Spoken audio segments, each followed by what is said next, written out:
equality and inclusion in the world of sports, 21st Century Fox is going to donate for every ticket sold to Battle of the Sexes in the opening weekend of the film, 79 cents to the organization that Billie Jean founded, which is the Women's Sports Foundation. Why 79 cents? Because as many of you know, that is the amount of money on average that women earn for every dollar that men earn. So wow. It's a sad statistic that shows how far we need to go, but I think it's a wonderful tribute on behalf of 21st Century Fox to Billie Jean and this film. So that you're the first people to be hearing that this morning. Bravo. So now I have the privilege and honor and excitement to bring out Team Billie Jean. Okay, so starting off from the cast, please help me welcome Natalie Morales. Woo! Who plays Rosie Gonzalez? Andrea Riseborough. Oh, Alan Cumming. The reason we are all here today, Billie Jean King. Emma Stone, who I didn't even recognize. And Austin Stowell. And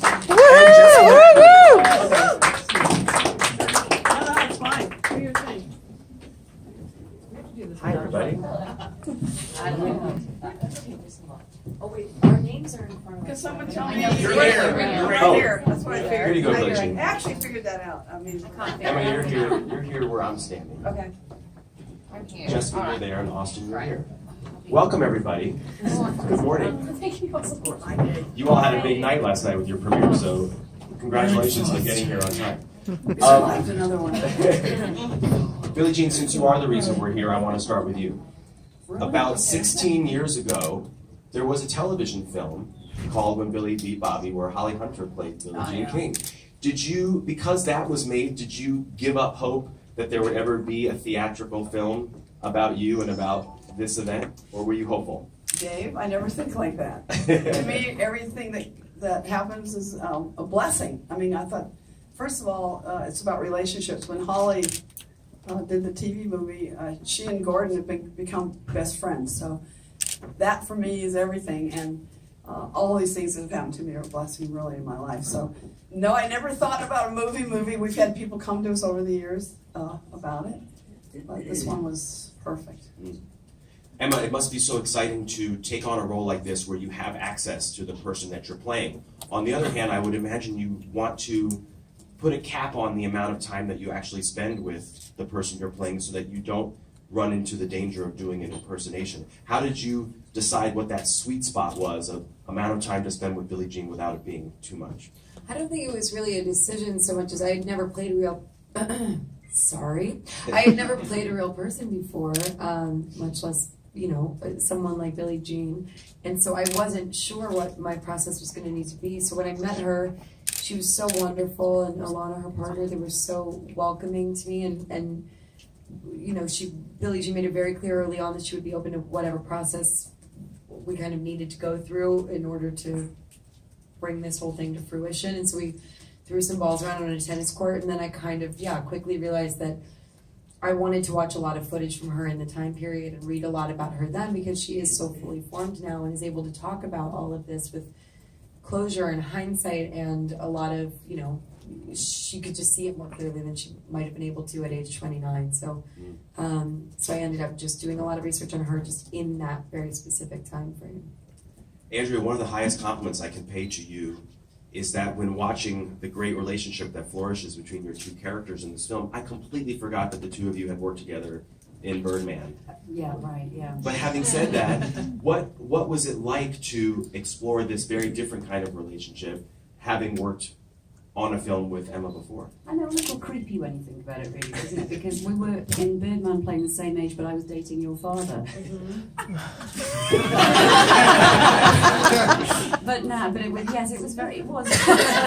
was very different. During Birdman, we had a lot of cups of tea together, but we didn't actually have any scenes together. Right. And so doing this was so lovely because it was just so natural, and I love Emma, and she hates me. Can't stand her. That's the whole thing. And we laughed a lot, which I think is so, that makes any relationship great.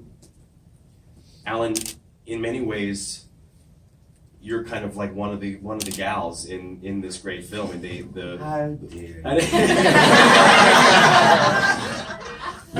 the players welcome you so open-heartedly into their group. How was it on the set? Did you feel like you were in the clique with all the great actresses playing the tennis players? Yeah, sort of. It's actually unusual to be surrounded by so many women on a film set. I liked it.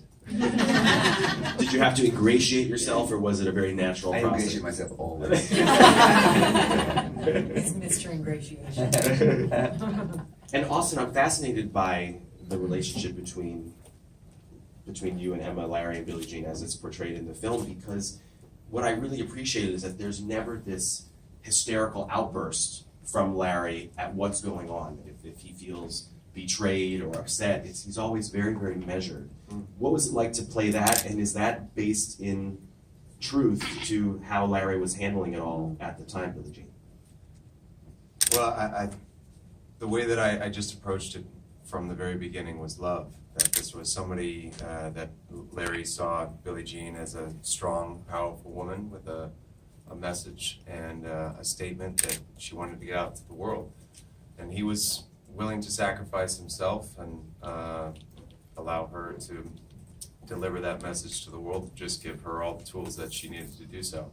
But at the end of the day, I think it was a relationship built on selflessness. And it was about the message, that the message was more important than the marriage. Did you two have conversations about this at all?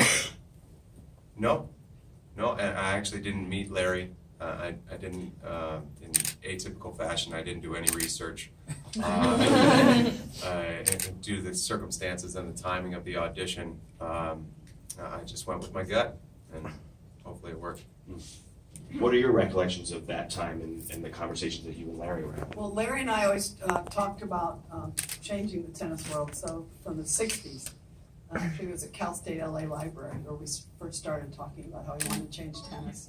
So he and I were very much in it together, which really did show how he stayed connected. And there's a scene there where we're forming the WTA, and Larry has these papers sitting on the desk, which was great that was in there. I don't know if you realize how important it was to me, but those were the bylaws. He was a lawyer, so he was able to get the bylaws ready before we had that meeting, so we could elect the officers and actually have an association and have it ready to go. Because you can get together and say, oh yeah, we're going to do something, and then we have to get everybody back together again to elect the officers. Then we have to write up bylaws. Larry did that all before we had that happening, and that made a huge difference. So we were very much in it together.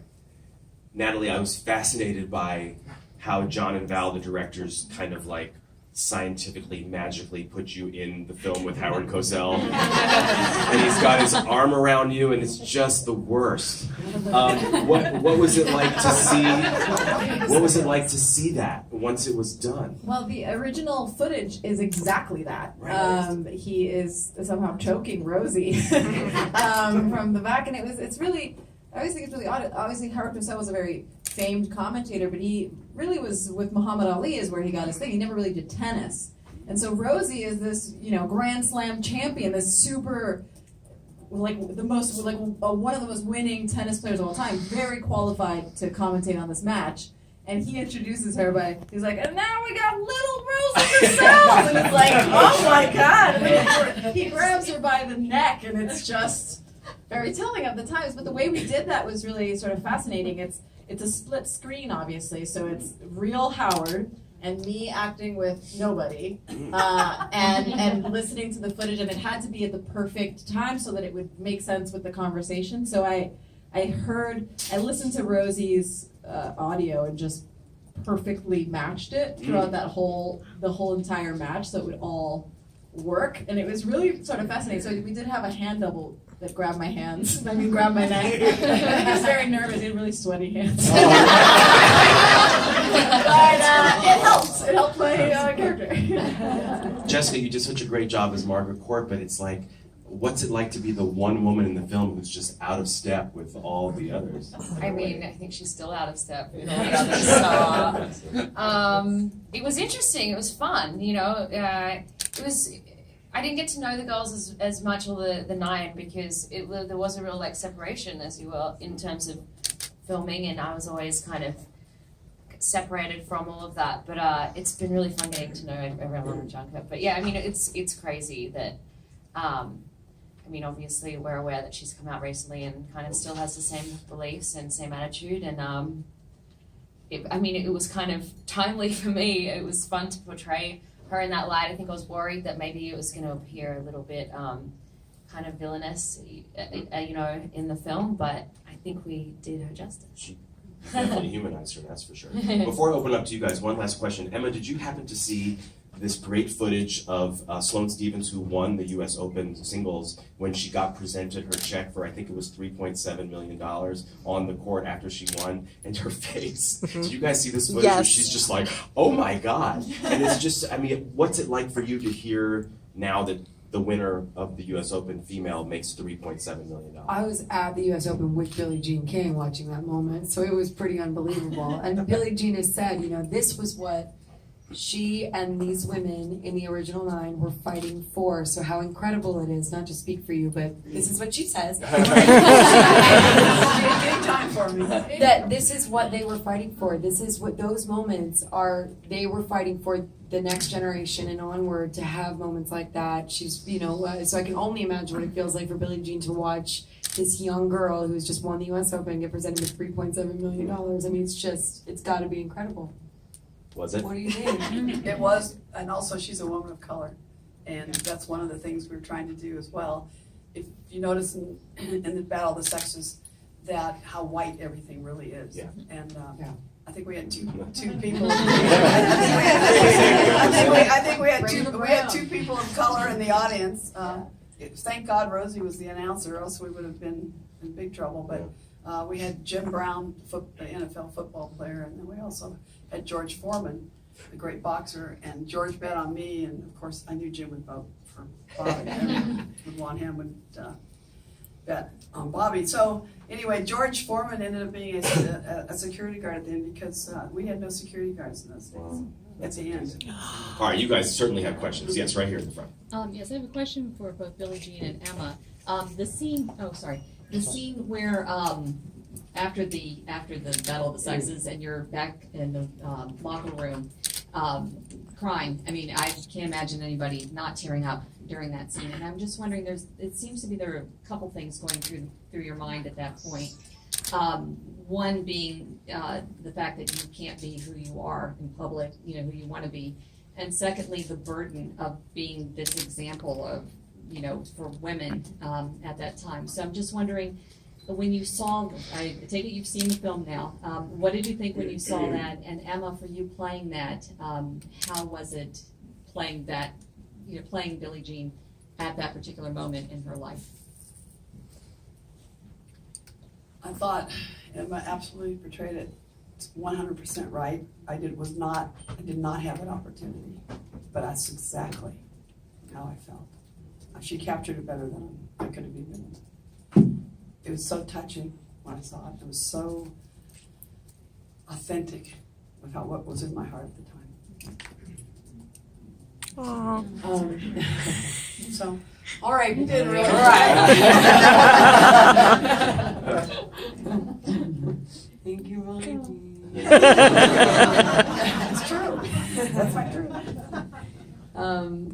Lighten it up. In that particular moment you were asking about, or in that moment in her life, like in the whole story? For you playing that moment, how was that? I mean, that was.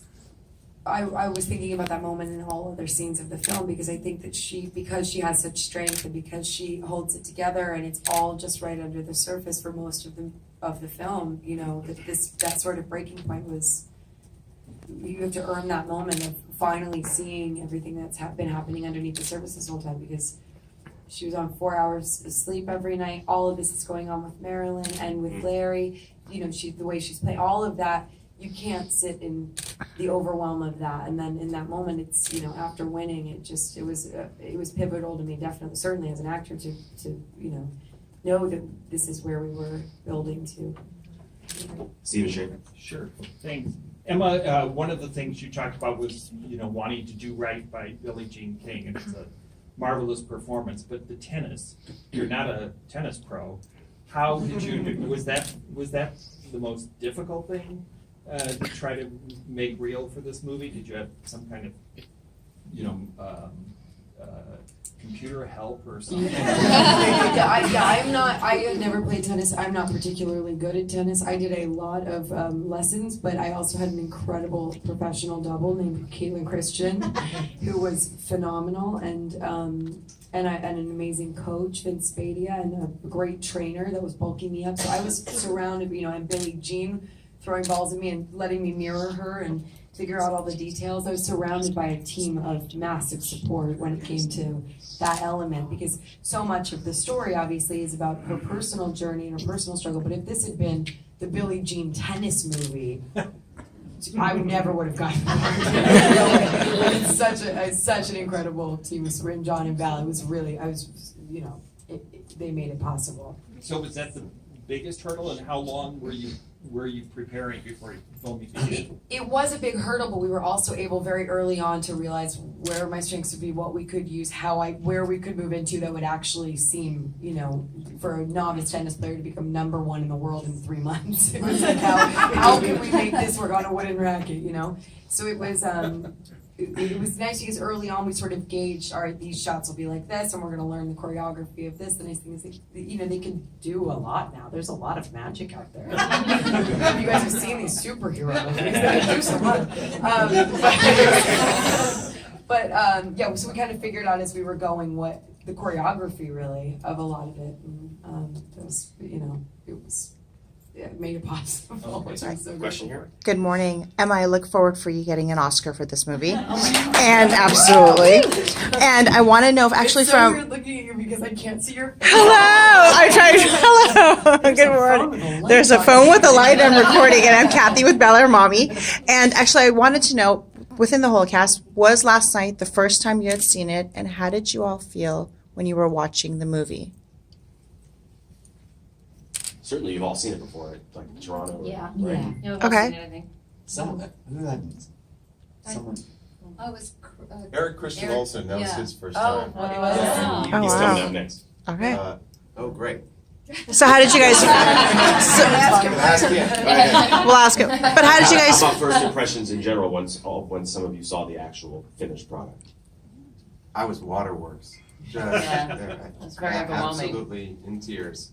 That the scene with Emma in the locker room. Just I think that's just so right what you said about that in every scene there are bits of that scene. In the entire movie that it's just all right under the surface and it's waiting to come out. And after all that work, all that dedication, all that energy that you put into that match, for you to win. It's all there. It's right there and so palpable, and I just couldn't help myself. I go right back to it now. Yeah. Oh.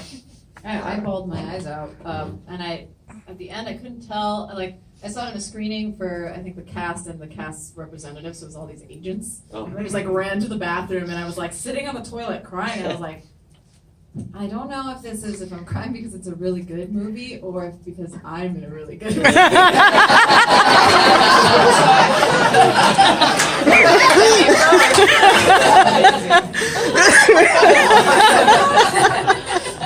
And also, I imagine the first time you see it, you're just kind of watching yourself, right? To make sure you're okay. No, but if you it's see it kind a of couple weird. times. I don't know how you guys feel. I think maybe because it's a period piece, you kind of disappear. Yeah, that's what I felt like too. You Yeah. could really remove yourself because you were so far from who we all were, I think, as people in everyday life. So I found it really easy to kind of.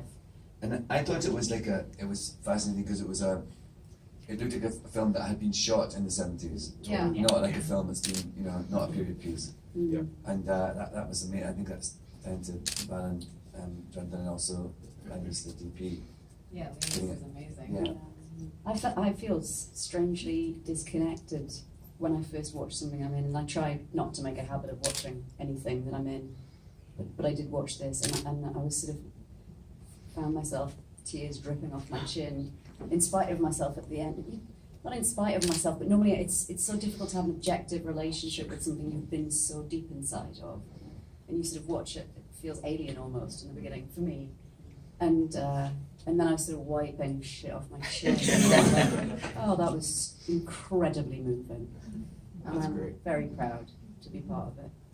Question here in the second row. Hi, yes. If we just throw an analogy between what happened in the 70s and what's happening now in Hollywood, I mean, we pay the same for tickets to go to the movie theater. So you think the actresses should be paid the same? Are you doing something just to get that happen? Because that has a ripple effect in all the statements in society. And Billie Jean, do you think that actresses should just have to win this fight like a union, like the WTA? Like they have to get in a union altogether? They have you. I thought they had a union. Just the actresses, not Yeah. just the union. saying for a actors. specifically Oh, you don't have a female. female union or No. association? I have an all-female film company, and that's not because I want to only employ women for the rest of my life, but just while we readdress the balance and give more opportunities to younger women, that seems to work great. But in terms of being paid, I fought that battle last week, where they weren't going to pay me as much as I was the lead, kind of Emma's size role in a film. I am, and they don't want to pay me as much as the guy who has a slightly smaller part than I do, and doesn't have a bigger name. Because we work on quotes in Hollywood, and it's a really unhealthy way to work. So if you've been paid $2 million before, then you get paid again, but you might have done something rubbish that you got paid $2 million for. So it kind of bears no relation to talent, competence, Well, before you guys all came out, Billie Jean, I did tell the crowd that 21st Century Fox is donating 79 cents per ticket sold opening weekend to the Women's Sports Foundation. How meaningful is that to you? So meaningful, and I just want to thank 21st Century Fox for doing this. And I must tell you, working with Fox Searchlight has been an absolute joy. Everybody associated with Fox Searchlight has been wonderful, and even in the movie they use an old logo, the 73 cool. logo, which is totally cool. And I think when Jonathan and Valerie come in the next session, that you really can have some fun with that and how they thought about filming it. And I thought I did a fantastic job. And, but anyway, I think maybe the women, I think women should only work 79% of the year. There you go. We have to work until like April, a year plus into April to be equal with the guy what he made the year before. So something has to stop and something has to start. And now that you've mentioned, thank you for mentioning the women and how they can maybe help themselves. I don't know, I'd have to understand it totally, just listening, and how they do box office and all that. Once I understand it, I might have an idea. Great. Yeah, I think maybe they'll all have an idea. Sometimes you never know how you're going to touch another person's life or how they're going to touch yours as you go through life. It's important to pay attention. And this is one of those moments, I think, that I know I've been thinking quite a bit about it. But I don't know it well enough. They understand it. They live it every day, the men and the women. So I'd like to listen to them first, and then it might be interesting to pursue. I don't know. Because you don't want to disrupt anything if you can. You really want to make things just better for everyone. So it's really it's a tightrope. We're always on a tightrope because we're trying to get everybody's hearts and minds to match up, because we want to alienate. Once you alienate, they go away. So it's a very, very difficult thing, and you always try to do everything you can behind the scenes first. Never. And don't go to the media unless it's an absolute last resort, because it's not fun, you guys. It's just not fun. You just want everyone to do the right thing. So Emma, are it's you hard. up for educating Billie Jean on the? She'll educate, and I can tell that. Hey, Yeah, we can talk about all it of them will privately later. educate. We'll go to the media later. Even the guys. No, but even the guys are great. The guys are. Everyone's really. I must tell you, this cast. If you're talking in sports terms, they're just an amazing team. Yeah. And the teamwork, and they really do. They're really good to each other, and I really. It's been an unbelievable experience. And also Rosie Casals, the real one's here as well, Natalie. So. She's here right now? Yeah, right there. Say hi. Oh, hi! It was her birthday last night. It was her birthday last night. Yeah. So when we did the premiere, it was really cute. We had the 6 of the original 9 were there, and they all stood up and were acknowledged. It was really a great night. And it's nice to see your partner Alana back there too. Yeah. Oh, there's a lot. Yeah. The green. We got the green. She's in her traveling gear. Yeah, no one's traveling today. But Okay, the microphone is here. Where's the mic? Right here.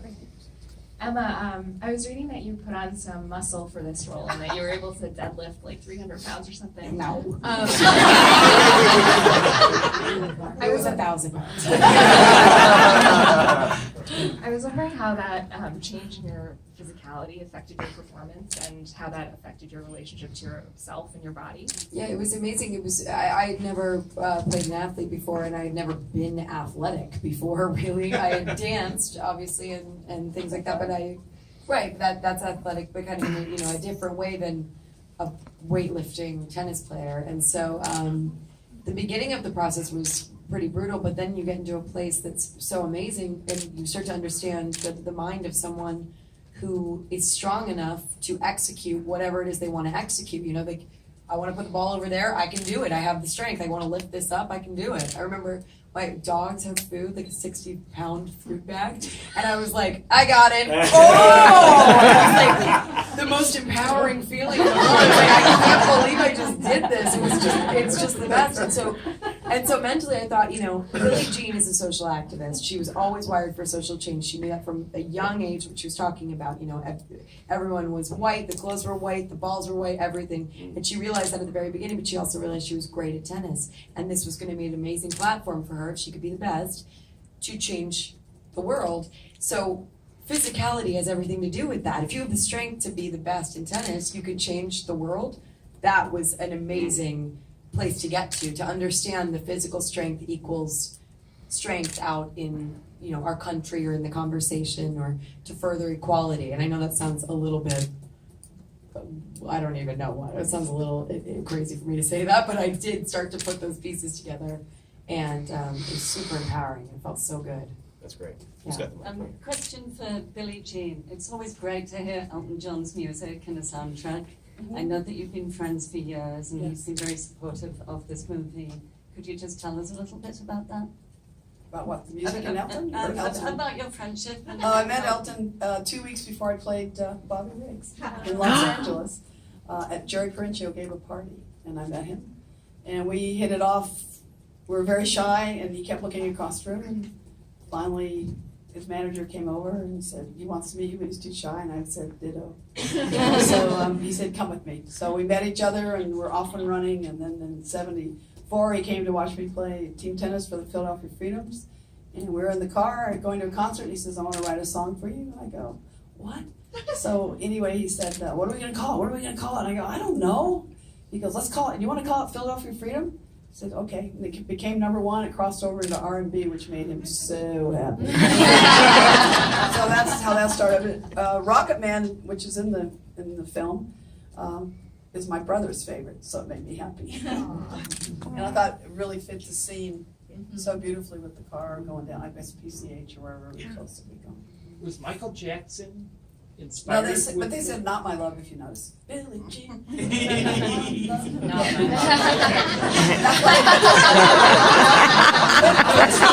Jones told me they put not my love so everyone wouldn't get confused, but we're still confused. I love the beat. I mean, I love it.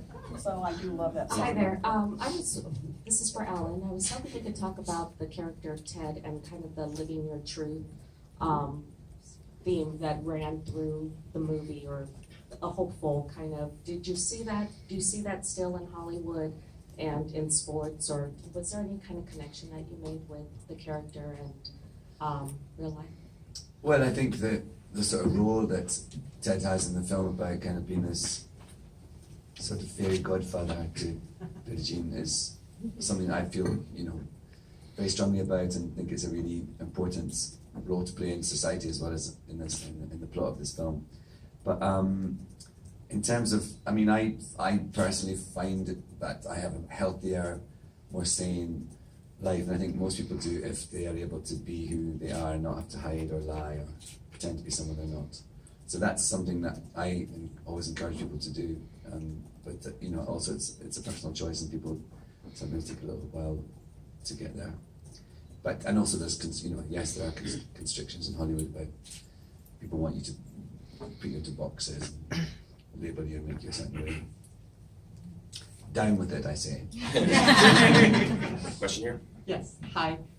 Continuing a teeny bit on this in this theme. Billie Jean, with you and also, with Martina afterwards. So obviously, the LGBTQ community in sports have found in you and Martina incredible icons and, help. Why do you think it's so hard for men in sports to be able to be true to themselves? Because, we know that there are lots of famous tennis player women who are gay, and it's, perfectly okay for everyone, but for some reason it seems wasn't. it wasn't. Absolutely right. I can tell you just in general, when we were playing, the women were always asked about our sexuality and the men never were. So right there, it's more secretive. You don't have to keep facing the barrage of questions about it.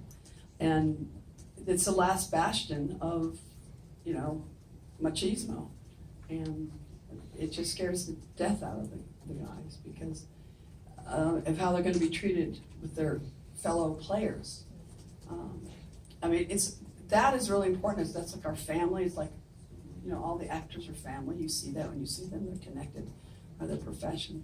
So I think just to be your authentic self, going back to what Alan said, is really just difficult when it's so shame-based. It still is. And the LGBTQ community suffers a lot because even our trans, especially our young kids, have 40% more suicides than any other group. So that's why it's so important to embrace everyone. And you want people to be their unique self. It's so important, their authentic self. It's so important that we all encourage.